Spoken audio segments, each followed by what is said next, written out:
Et nous voici réunis de nouveau pour cette troisième et dernière table ronde d'immobilier en Seine, l'événement Donjon Associés. La question qui est posée sur cette troisième problématique est, je trouve, excellente. On en a un petit peu parlé lors des deux précédentes tables rondes. Immobilier et ESG, et si on changeait de braquet, j'aime beaucoup l'allégorie cycliste. Je précise que les intervenants que nous avons, et je dois le préciser, Virginie Valu de la Française qui devait être là n'a pas pu nous rejoindre, mais a participé à l'élaboration, et je la salue et je la remercie de cette table ronde. Mais les intervenants que nous avons ici, très clairement, si on en revient à l'allégorie cycliste, sont beaucoup plus dans le groupe des échappés que dans le peloton, sur les lacets exigeants de la montée vers l'ESG.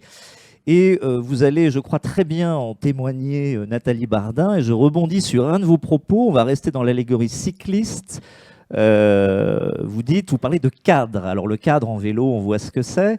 Mais là, vous dites l'ESG, au fond, par-delà la bien-pensance, par-delà son évidence, c'est un cadre qui est très contraignant, voire qui tend à la complexité absolue. Et je cite vos propos. Alors je vous laisse élaborer. Bonjour à toutes et à tous. Je ne sais pas si on m'entend. Il fonctionne. Très bien. Alors oui, on va peut-être pas filer la métaphore cycliste tout le temps, mais c'est vrai que Monsieur.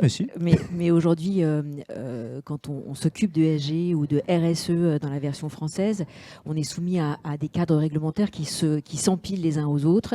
Alors on a les cadres évidemment liés à la DPEF, on a les cadres demain liés à la taxonomie européenne, et puis tous les cadres de certification qui nous oblige à chaque fois à aller et à gravir à chaque fois des cols plus importants.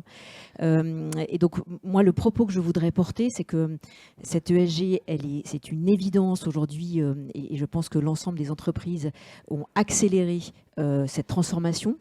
Je pense que cette ESG n'a de sens que si elle est ou il est orienté client. Et donc, c'est bien d'avoir un cadre, c'est bien de dire on va surperformer. Altarea, aujourd'hui, surperforme en matière d'environnement et d'engagement en termes environnementaux. On a été classé champion du climat par l'organisme Statista. On est numéro 1 aujourd'hui en termes de décarbonation, en tout cas sur la partie foncière. On a réduit de 80% nos émissions de CO2 et de plus de 60% nos consommations d'énergie. Donc ça, c'est sur le E. Mais on est obsédé, et on en reparlera, je pense, avec les autres intervenants, sur le fait que cette RSE, elle n'a de sens que si elle est orientée client. Et quand je dis client, en fait, on est partie prenante globale. Évidemment, c'est une évidence pour les investisseurs, les institutionnels, mais on est convaincu que cette ESG doit apporter un véritable bénéfice au client final, qu'il soit utilisateur, ou qu'il soit acquéreur d'un logement ou consommateur dans un centre commercial. Donc ça, c'est vraiment, je pense que ce qui fera la différence et ce qui nous aidera à accélérer, puisque le sujet, c'est on est dans une côte difficile de par ce cadre réglementaire. Si on veut accélérer, il faut que, entre guillemets, le col, le Graal, c'est vraiment que ça soit au bénéfice du client final, quel qu'il soit. Je crois que vous avez des exemples assez parlants chez Altarea de ce que vous avez fait dans ce sens, de privilégier les bénéfices du qualitatif sur les objectifs purement quantitatifs. Alors, évidemment, on regarde le quantitatif, puisque le ESG n'a de sens que si tous les objectifs qu'on se fixe sont mesurés. Donc, on mesure tout. Mais c'est vrai que, pour relier à ce que je disais précédemment sur l'engagement client, je vous donne trois exemples peut-être concrets. Le premier, Cap 3000, centre commercial, plus vieux centre commercial français qui est à côté de Nice, qu'on a racheté, restructuré et étendu. On a été le premier centre labellisé Biodiversity. Et donc, on peut se dire, bon, voilà, on a take the box, comme disent les anglo-saxons, sur la dimension biodiversité. Et en fait, on l'a fait d'abord en se disant, on va créer des îlots de fraîcheur pour nos clients. Et donc, il y a un bénéfice à la fois pour faire un puits carbone avec des grandes terrasses végétalisées et un travail qui a été très important aussi bien en toiture que dans toute l'extension dans la végétalisation, mais également pour que nos clients se sentent bien. Deuxième exemple, notre siège social, nouveau siège rue de Richelieu, dans Paris, ancien siège d'Alliance et avant AGF. Alors d'abord, on avait un permis de démolir, on a décidé de le garder et de le restructurer. Donc en termes de bilan carbone, on a réduit 13 fois nos émissions carbone en gardant la structure. Mais surtout, on s'est dit on veut en faire un lieu exemplaire du bien-être pour nos collaborateurs.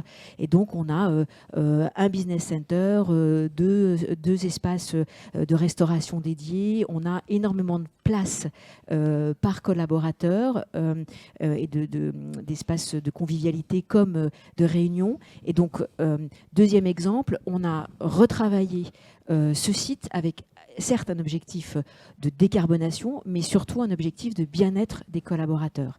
Et puis peut-être troisième exemple, dans le monde de la promotion logement, vous savez qu'Altarea, on est à la fois une foncière de centres commerciaux, mais on fait également des bureaux, on développe des sièges sociaux et puis des logements avec nos différentes marques. On a fait le choix, avec une de nos marques qui est Cogedim, de s'engager sur la santé dans le logement.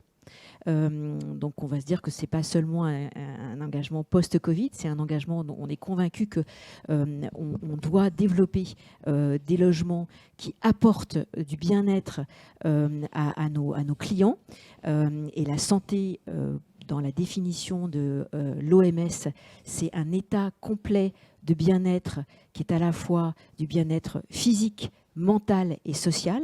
Et donc, on a pris des engagements avec Cogedim, 10 engagements très concrets au service de nos clients, qui sont des engagements qu'on pourrait qualifier d'ESG pour améliorer la qualité de l'air, le renouvellement de l'air, le confort d'été face à des canicules pour avoir des solutions passives qui ne font pas appel à la climatisation, également sur l'eau, sur les espaces. Et donc tout ça, c'est des choses très concrètes qui renvoient à des engagements environnementaux, sociaux et sociétaux, mais surtout sociétaux et environnementaux, dans une logique client.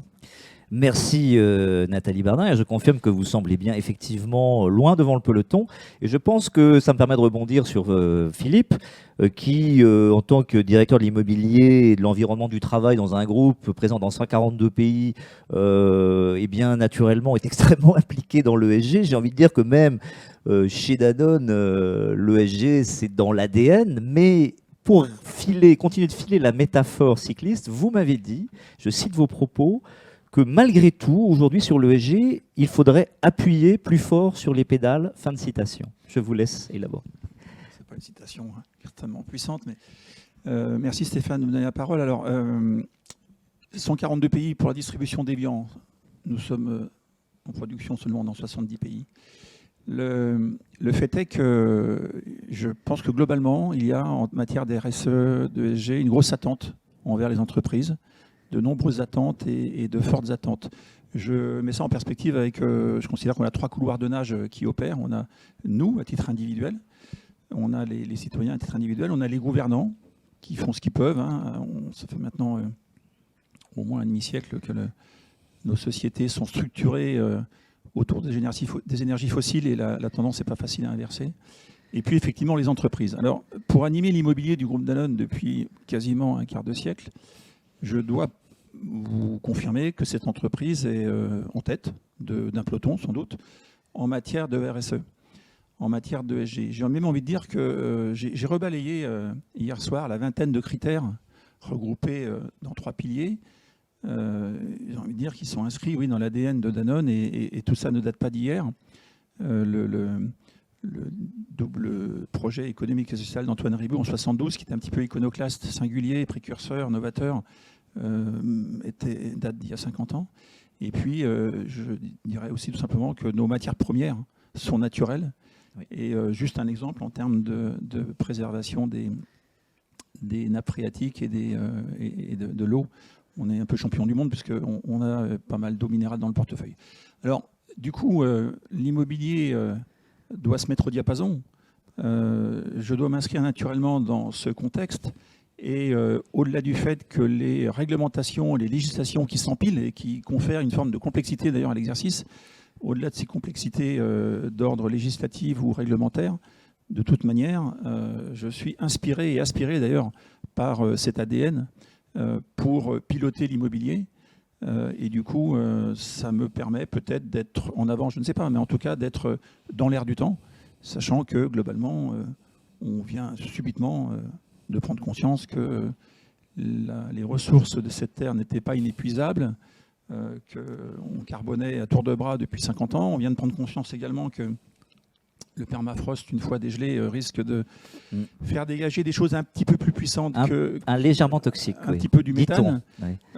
Voilà, on n'aura pas forcément assez d'eau potable sur cette terre pour 9 milliards d'habitants, horizon 30 ans, 40 ans. Ce que je dis n'est pas très réjouissant, mais de toute façon, au-delà des aspirations et des attentes et des avancées de certains par rapport à d'autres, on n'a plus le choix.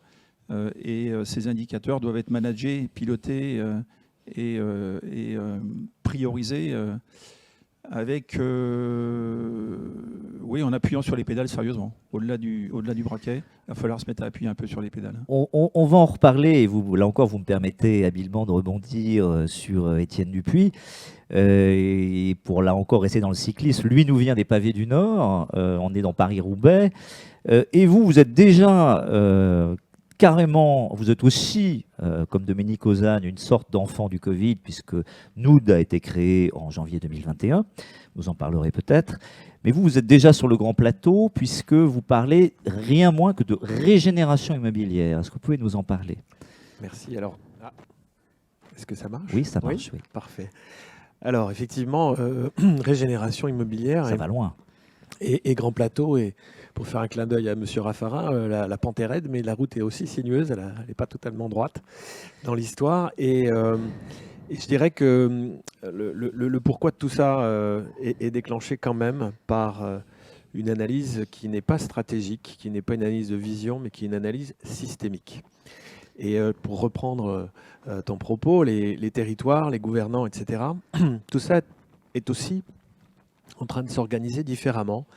Et je pense que nous sommes nombreux, et il semble que les générations plus jeunes aient vraiment cette perspective, à penser que en fait, l'action, si elle a une chance de parvenir à des résultats, doit être extrêmement locale, mais avec probablement une coordination globale.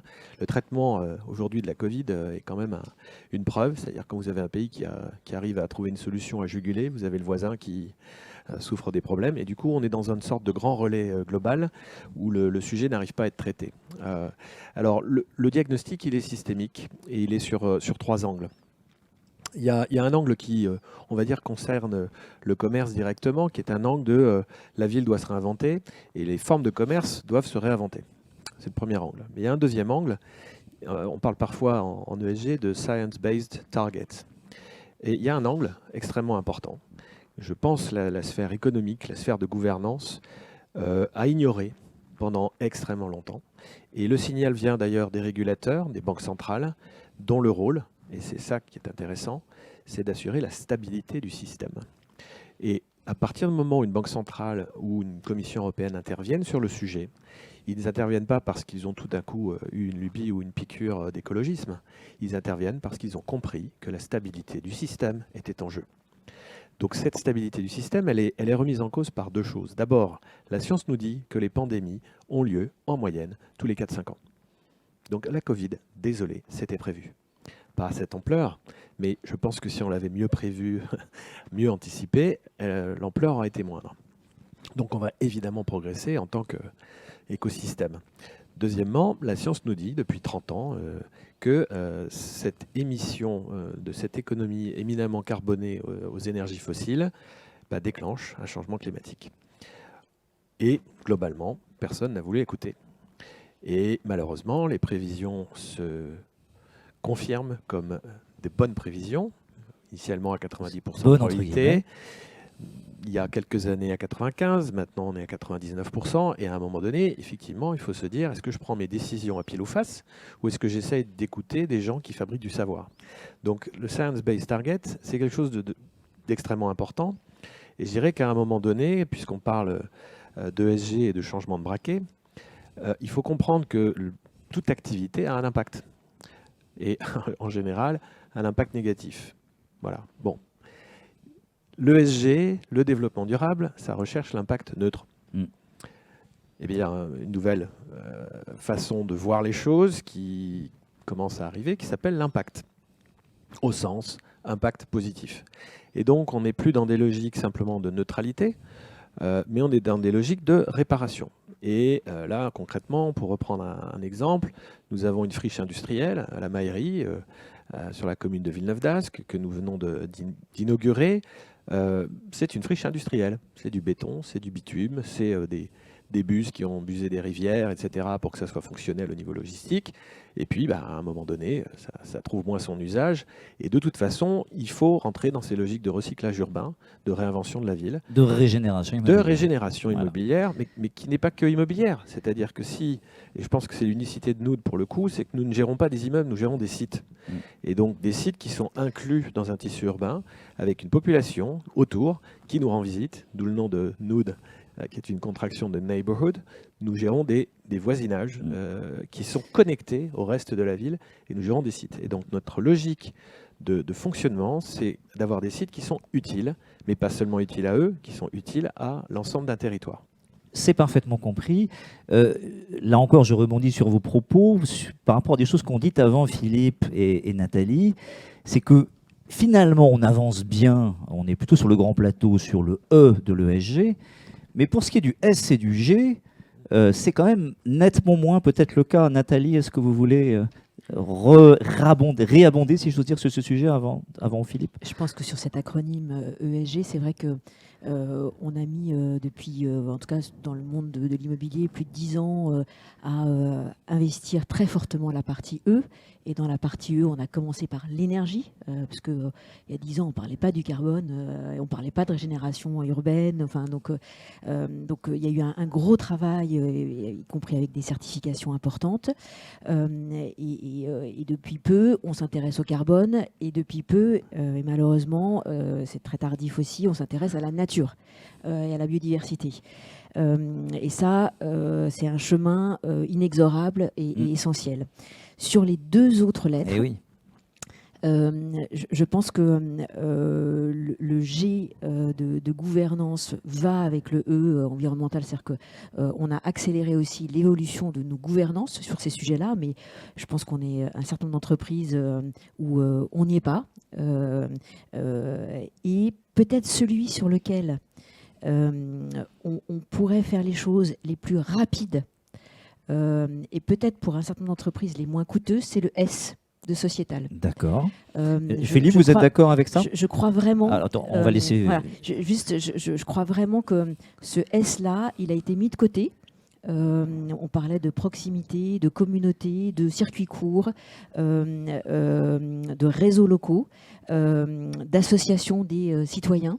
Et je pense que cette régénération, elle passe par l'immobilier, elle passe par une autre approche des friches ou de reconstruire la ville sur la ville, mais elle passe aussi par une association des territoires et des habitants. Donc je crois vraiment, moi, que sur le S, il y a énormément de choses à faire et qui peuvent être très impactantes de façon positive, rapidement. Philippe Amiotte? Oui, tout est à faire. Beaucoup de choses à faire dans tous les domaines. Donc les pédales, là, il faut vraiment pousser. Ouais. En écoutant les locuteurs précédents, je me suis livré un petit exercice pour donner un peu d'espoir avant de faire la porosité avec mon métier de l'immobilier. Une fois que j'ai annoncé les mauvaises augures dans mon intervention, en fin d'intervention précédente, pour donner un peu d'espoir, j'ai noté une dizaine de noms, ça ne va pas être long, qui démontrent que le cadre existe, qui démontrent qu'il suffit juste un peu de volonté et peut-être de moyens, mais le cadre existe.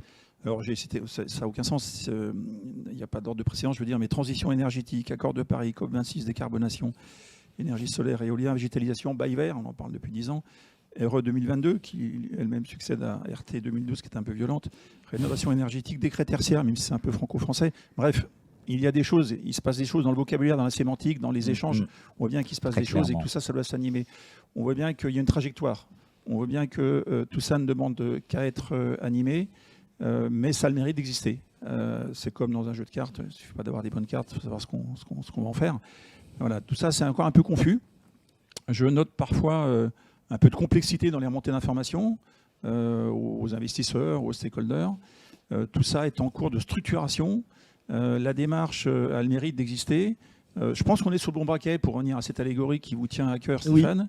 Mais maintenant, il va falloir se donner un peu plus de volonté peut-être pour avancer. Je peux peut-être parler un peu de mon métier maintenant. Absolument. J'ai parlé de porosité entre les gènes du groupe Danone et son ADN et ce que je fais. Et puis, je le mets en perspective avec ce qu'on vient de se dire. C'est-à-dire que, je vais donner un exemple. On est sur le plateau de Saclay. Le premier opérateur, d'ailleurs, a opéré une rotation d'actifs sur le plateau. Et je construis modestement un petit bâtiment de 25 000 m² de recherche et développement. Recherche et innovation, on dit chez nous maintenant. Et ce bâtiment, j'ai décrété finalement, on était en équipe, je vous rassure, qu'il serait BBCA. On s'est mis beaucoup de contraintes. Un bâtiment d'activité BBCA de cette taille, ça n'est pas commun. Je ne suis pas sûr que ce ne soit pas le premier du reste. Il y a quelques années, d'abord le concept de BCA n'existait pas forcément, en tout cas n'était pas mature. Il y a quelques années, je n'aurais pas forcément choisi d'aller dans cette voie. Je donne un deuxième exemple de challenge que je me suis administré, si vous voulez. Ouais. Je livre actuellement, je reste en Ile-de-France, c'est un peu banal, mais je livre actuellement une base logistique du côté d'Iry-Châtillon. En logistique, vous vous en doutez, vous le savez, le premier critère, c'est l'implantation. Dans d'autres domaines également, mais notamment en logistique. Le cahier des charges était un peu contraint, ça n'a rien de le dire, mais j'ai fait en sorte d'aller chercher une terre déjà artificialisée. Dit autrement, une friche industrielle. Je suis fier de livrer dans 2 mois une base logistique de 15 000 m², ce qui pour du froid est pas mal, sur une ancienne friche industrielle à Viry-Châtillon, donc tout près de Paris. Un troisième exemple, enfin, c'est pas un exemple, c'est un constat qui prouve qu'il y a une dynamique qui s'est instaurée. On n'a jamais autant chez nous, mais pas que chez nous, mesuré finement la dépense énergétique, les consommations énergétiques. On a beaucoup de data là encore, pas toujours facile d'en faire la synthèse, mais on n'a jamais eu cette volonté de mesurer aussi finement en vue à la fois d'alléger notre PNL, mais aussi et surtout d'alléger le kilowattheure amené à la tonne produite. Donc vous êtes tout à fait en phase avec Étienne Dupuis, qui nous a donné un exemple de friche également, et on voit que tout ça va dans le très bon sens, mais peut-être plus spécifiquement sur le S et le G, Étienne Dupuis, est-ce que vous voudriez faire une remarque ? Et en fait, j'allais presque dire que l'histoire de l'entreprise que j'ai l'honneur de diriger est éminemment sociale. Et donc, en fait, on est plutôt en avance sur le social, je pense. Par contre, c'est très difficile de communiquer sur le social. C'est très difficile de communiquer sur le fait que pendant le Covid, nous avons ouvert des salles de classe dans des cellules vides pour accueillir des décrocheurs. C'est très compliqué de communiquer sur les équipes mobilisées site par site qui apprennent une mauvaise nouvelle du gouvernement le vendredi à 20h et qui doivent avoir un centre qui fonctionne le lendemain matin à 9h et donc avoir travaillé évidemment toute la nuit et le matin pour que tout soit en ordre. C'est un peu difficile de communiquer sur le social. Donc en fait, on va avoir des exemples sur le social et le sociétal, mais je rebondis sur la notion de territoire, encore une fois. Notre métier, c'est d'être à l'écoute du territoire, donc de répondre aussi l'utilité au territoire, aux demandes qui seront exprimées ou pas, mais on va aller les chercher, on va leur poser des questions. Là, on est dans le social, effectivement, davantage. Et puis, d'avoir à cœur, d'avoir un système où, effectivement, on valorise le circuit court, on essaye aussi de mettre le pied à l'étrier à des entrepreneurs, notamment de l'économie sociale et solidaire. Évidemment, prendre en compte le bien-être des gens. Prendre en compte le fait que éventuellement une certaine infrastructure ou un équipement ou un immeuble a déjà son bilan carbone. Je reprends l'exemple de la Maillerie. Le parking, aujourd'hui, n'est pas la propriété de chaque individu. Le parking est une ressource partagée par le quartier. Nous sommes en train de mettre en place une application qui va nous aider à gérer ce parking. C'est un clin d'œil, mais le parking à Paris, eh bien, quand vous êtes dans un immeuble de bureau, il est vide la nuit. Et quand vous êtes dans un immeuble résidentiel, il est vide le jour. 2 fois trop d'infrastructures par rapport aux besoins. Donc on essaye d'être un peu plus intelligent par rapport à ça. Et puis, innovation sociale aussi. Là aussi, c'est cette notion de voisinage qui me tient beaucoup à cœur. Encore une fois, à la Maillerie, nous inaugurons la 2e SIC, Société coopérative de gestion du quartier. c'est de l'économie sociale et solidaire. On s'est aperçu que très souvent, quand on fabrique un magnifique immeuble avec une magnifique conciergerie, eh bien, la première décision de l'AG de Copro, c'est de supprimer la conciergerie parce que ça coûte trop cher. Eh bien là, nous avons mis en place une démarche, là aussi d'économie sociale et solidaire, avec de l'insertion, pour que ce service urbain soit pérenne. Il est privatisé, entre guillemets, hein, c'est pas la mairie qui s'en charge, mais il est partagé et il est dans une coopérative avec des collèges d'électeurs, les habitants, les usagers, etc. et nous-mêmes. Merci pour cet exemple qui abonde sur la corde, on va dire S et G, les cordes S et G, et qui, je pense que c'est une notion essentielle. On a pas mal de questions, donc on va y passer car on a un temps qui est limité. J'ai une question que peut-être vous voulez répondre, Nathalie. Est-ce que chez Altarea, mais vous pouvez également répondre Philippe et Étienne, est-ce qu'il y a c'est un terme barbare, une incentivisation des collaborateurs selon des critères ESG? Alors, c'est tout récent. En fait, on a inclus, nous, dans l'intéressement du groupe, qui était un intéressement essentiellement financier jusqu'à maintenant, des critères extra-financiers sur 3 C.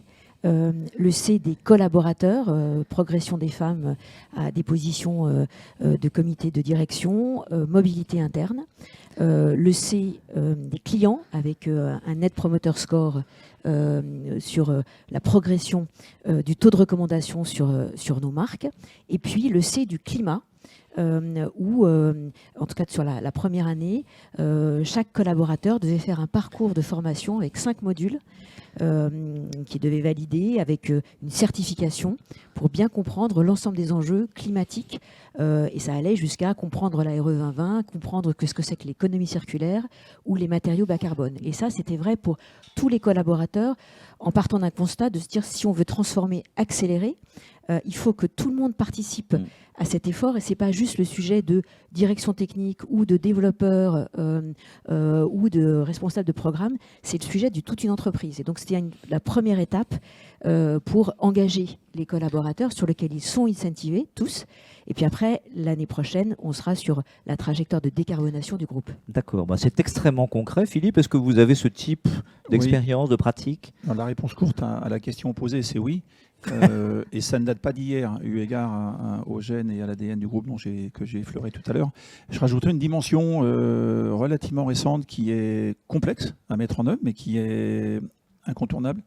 Le moindre euro investi, le moindre euro de CAPEX est évalué à l'aune de son bilan carbone. Il fait l'objet d'une analyse carbone. C'est probablement difficile à mesurer, j'imagine, ou pas? C'est très difficile à mesurer aujourd'hui. Oui. Ça tend à se structurer et à se réguler et à se simplifier, j'espère. Espérons-le. Ça permettra d'appuyer moins fort sur les pédales. Étienne? Oui, on parle de cadre, effectivement. Je pense qu'il est important d'avoir des indicateurs assez simples. Et en l'occurrence, nous, effectivement, nous avons la politique d'intéressement qui est corrélée à ce que nous appelons, nous, non pas les 3 C, mais les 3 P, People, Planet, Profit. Et une partie, effectivement, du People est mesurée avec un Net Promoter Score, l'égalité salariale homme-femme. Et puis sur le P de planète, nous avons à cœur d'avoir fait une photographie objective de notre patrimoine. Et donc nous sommes à peu près à 65% de labellisation BREEAM In-Use. Nous avions un objectif à 80%. Avec le Covid, on a perdu un peu de retard. Donc j'ai donné un objectif de 90% fin mars. Donc on labellise, on regarde, on travaille, on améliore la qualité et on se félicite du progrès qu'on va faire. Et puis, je dirais qu'on introduit des notions effectivement de biodiversité. Nos sites sont souvent des îlots de chaleur et donc il faut organiser la résilience dans le futur climatique qui nous est non pas promis mais annoncé. Et puis, cette démarche de désartificialisation des sols. Puisque je pense qu'au-delà du carbone, il y a aussi une façon d'envisager le développement, notamment urbain, qui a été beaucoup trop dans l'expansion de destruction des sols, oui. Et une agriculture industrielle qui détruit aussi allègrement le sol et est largement aussi émettrice de carbone que l'exploitation des immeubles. Merci pour ces éléments très précis. Là, on a une question un peu provocatrice, qui vous répondra qui voudra. Est-il possible de vraiment décarboner au sens de complètement l'immobilier ? Qui veut répondre?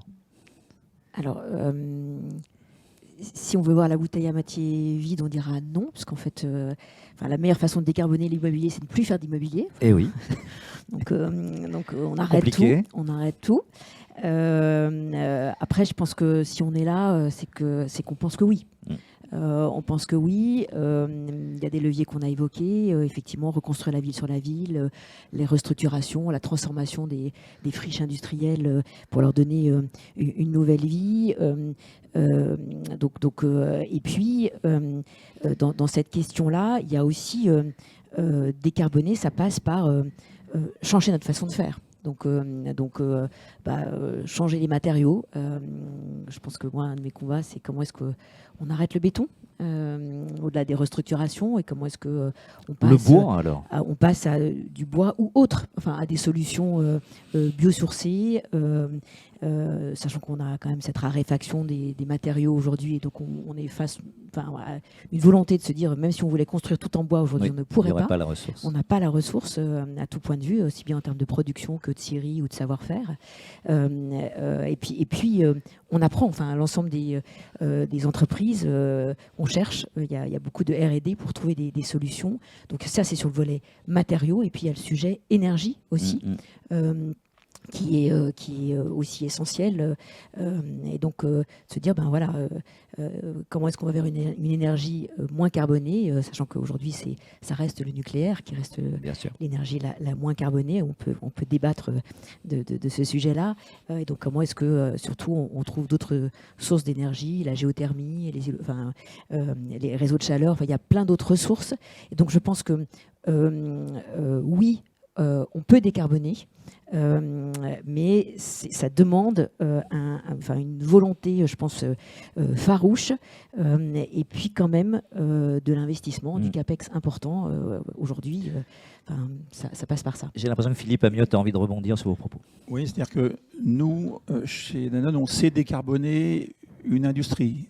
On sait décarboner une chaîne de production. Et je prends l'exemple de l'usine d'Évian, qui est une petite usine de 110 000 m², qui est carbone neutre. En revanche, alors les carbone neutres via de la méthanisation, via de la géothermie, via de la compensation. En revanche, il y aura toujours une empreinte immobilière si on la décorrèle, cette empreinte immobilière est carbonée. Mais on l'intègre dans un business model global qui tente à démontrer, qui tente à faire en sorte et à annoncer il y a 3-4 ans déjà de ça que l'usine d'Évian est totalement décarbonée. Pour autant, ça reste compliqué, il y a encore un long chemin à parcourir avant de pouvoir prétendre décarboner l'ensemble de la chaîne de production. Une autre remarque, c'est qu'il ne faut pas confondre, il y a 3 sujets au moins dans l'immobilier. Il y a la construction, il y a la rénovation, il y a l'exploitation. Et les 3 thématiques sont très différentes. Elles ne sont pas à la même maturité aujourd'hui. Malheureusement, on n'aura pas le temps d'aller faire Déjà, oui, je sais que c'est l'aspect un peu frustrant de l'exercice, et d'autant plus que je voudrais laisser la parole à Étienne, juste parce qu'il y a une question qui rejoint un peu sa problématique. Il y a une question qui est ce que pour des acteurs de plus petite taille, donc qui ne sont pas des Danone, qui ne sont pas des Altaria, est-ce que le l'ESG est envisageable de la même manière que chez les gros acteurs? Je connais votre réponse, mais je vous la pose. C'est pour moi celle-là. Oui. Déjà, il y a 3 étages à la fusée quand on veut décarboner. Et la question, c'est est-il possible? Mes chers amis, il faut décarboner. Il faut arrêter de penser qu'il ne faut pas et que peut-être c'est une option. La dette carbone, c'est une dette phénoménale. La demi-vie de la molécule, c'est 100 ans. Autrement dit, tout ce qu'on balance dans l'atmosphère aujourd'hui, on va se le traîner pendant 100 ans. Donc il y a un moment, il faut juste arrêter il faut changer d'angle de raisonnement. Est-ce que c'est possible? Mais il faut décarboner. Et en fait, se pose la question du scope de l'analyse, parce qu'on peut décarboner tout un tas de choses. Mais quand nos conteneurs sont en plastique, je suis désolé, c'est assez carboné. Donc il y a bien un moment où il y a toute une interrogation sur beaucoup de business models qu'il faut se poser, malgré tout, le circuit court, etc. Et donc des petites structures peuvent être plus agiles. Et je pense que le groupe Danone, évidemment, investit dans des petites structures aussi pour il y a de la innover. cross-fertilisation. Il y a plein de cross-fertilisation et les modèles ne sont pas exclusifs. Je dirais que les grandes entreprises ont une responsabilité parce qu'éventuellement, elles ont un grand danger sur leur valeur, parce que le changement climatique, ça impacte la valeur future. Et elles ont, par contre, éventuellement des grands moyens d'intervention et de prescription. Donc, nous adhérons par exemple aux prescripteurs bas carbone pour commander à nos producteurs d'immeubles des solutions zéro carbone. C'est quand même faisable, ça arrive. Maintenant, toute activité émet quelque chose et voilà, il y a sobriété, changer le mix énergétique, vous l'évoquiez tout à l'heure, et puis derrière, il y a une logique de compensation à laquelle il faut penser. Votre réponse me va très bien. Nous devons aborder la conclusion de ce trop court exercice. Vous reviendrez, Philippe, à Mayotte avec grand plaisir pour la prochaine édition, pour parler de ces sujets.